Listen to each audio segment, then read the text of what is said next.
Hi, I'm Alicia Alonso, and this is my web portfolio submissions for industry.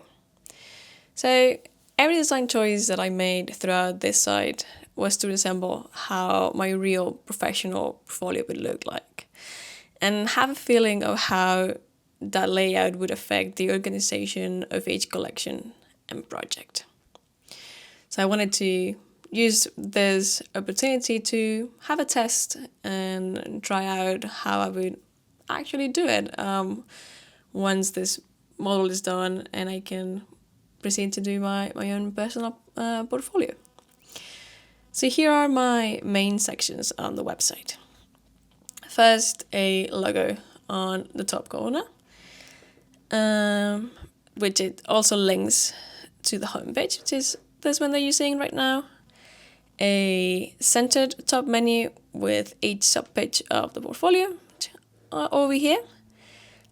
And this would mirror the different subpages that I would have on my real portfolio. A homepage, a landing page like this one with a grid layout showing all my projects. And then each of these subpages would be an illustration, animation, and game design, which obviously now I call portfolio research, applied research industry. Then on the top right corner, I'll find some social media links to Instagram and Dribble, which is a animation community. And at the bottom, we find the footer that includes the email address and again the social media links. I do find quite important to add social media links nowadays. They are a great way to showcase your work in progress. And it can be a little bit difficult to update your website constantly with each personal project or commercial project that you do. So social media will give a future client or someone that you can collaborate with an idea of what are you up to, how do you do things, what's your process, and a little bit of a window into your life, what kind of person you are. I think that showing your own personality also helps a lot to be a bit more approachable. So with all this explained, we will start talking through each of these sections that you find on the portfolio. The first one is the homepage. This landing page is the homepage, as I mentioned, which is again also linked to my logo, making it easy to come back here and get a wider idea of what kind of work I do. The images that you see here are placed as a fillers to get a better understanding of how it would look on the real portfolio, where each of them will be linked to their own project page. But for now, the only functioning one is my outcome for the industry brief, where I will continue to walk you through my process. So you can access to there through two main ways. One is just clicking on the top menu or on the homepage again and clicking through the image, which is the industry brief for this year. My choice was the Penguin book cover competition. This is a great example of how I would build a page to present my projects. Starting at the top of the page, we find a short description of the brief to help the viewer understand what is this project about and what to expect when you're looking at it. Under that, there are some images showcasing the final outcome, followed by a breakdown of my design process and how I got there, divided in research, initial sketches, and development. And I do find that this breakdown helps a future client to understand my practice a little bit better and what to expect from me if we work together. The next one will move to portfolio research. All right, this section goes through some of my favorite artists and their portfolio websites, and it reflects how I present my projects on each subpage that I mentioned before, the illustration, animation, and game design, which is on this grid format with the name of each project at the bottom of the images. Every page, when you click on the project, follows the same layout.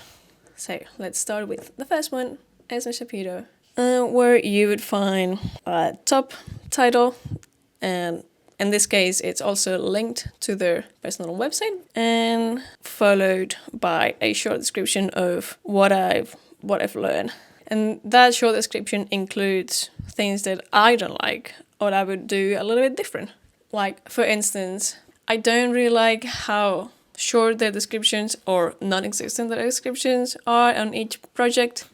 I think that it would be a great thing to have to just see at least some short description of what was this project for, who was the client, and what was the briefing, even if it's just a couple of sentences. It would help the viewer to understand the outcome a little bit more, and maybe if it's just a print on a mock-up on a frame, and at the bottom of it will take you to the next one, which it follows again the same structure. The link with the title and a quick text describing what I've learned from their website.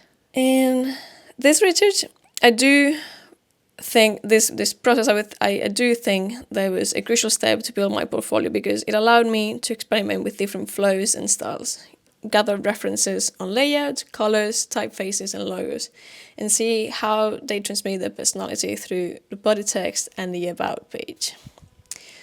So with that in mind, we'll go to the next section, which is applying research, which is applying what I've learned from looking through all these portfolio websites and how I applied it to my own.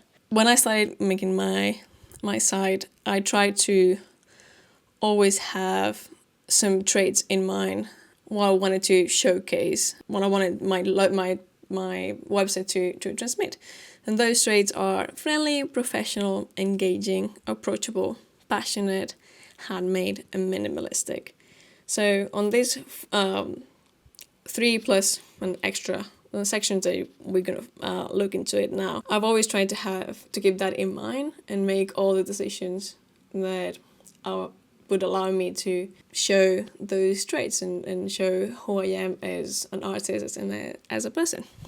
So starting with the logo, I found great inspiration in Catalina's and Hannah's logos, made with their style of animation and with a strong handmade style. And my logo kind of feels the same vibe. My name, my artistic name, and a pencil waving at you. And I feel that encapsulates my friendly approach and also shows my animation abilities at the same time. And also, this design also works as a signature with my name and a shorter version of the logo using just the pencil icon, which I think is also pretty handy. The next one would be the color scheme font, and same as the logo. I just wanted to showcase my personality, so I just tested a few typefaces and some color palettes using colors that I use very frequently on my works. I just went ahead with the one that felt more in line with my personality.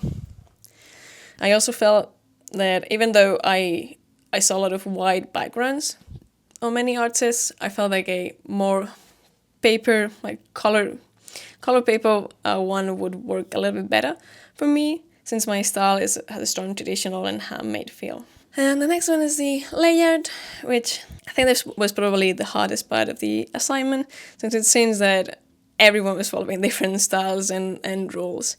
I ended up mixing different ideas from various portfolios and websites, as well from my hit list, where I found very successful ways of presenting their work. Here's some examples of things that I've gathered, like I've mentioned from Awesome Barbieri, the way they show how they gather their references, or the grid from the homepage from Esme Shapiro, or the grid from my project subpages from brilliant artists. And lastly, I wanted to add also a featured section, which is things that I would like to include on my website once this model is done. First would be a shop where I would add prints and products with my designs. I find that a great addition to an artist's website because it adds engagement and, some extra income.